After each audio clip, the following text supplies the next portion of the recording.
السلام علیکم دوستانو، څنګه امید لرم چې ښه به زما خوږو دوستانو. که تاسو ته پته د پاکستان او د افغانستان میچ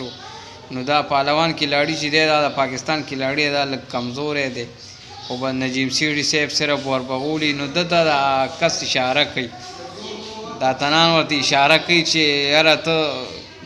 بال راتو که چکه چارو وهه سټاپونه کې که نه مطلب، او بیا ورته چې خوراک ډېر کې که نه. تاسو په دې اشاره کې ورته خیال دی دا ویډیو کلیپ وګورئ. نو دوستانو ډېر مزاحیه غوندې هم دی دا پهلوان، که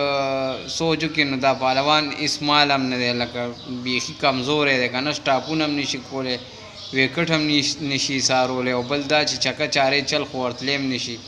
لکه شاټ نشي والی. نو دوستانو نن د پاکستان او د افغانستان میچ و چې هغه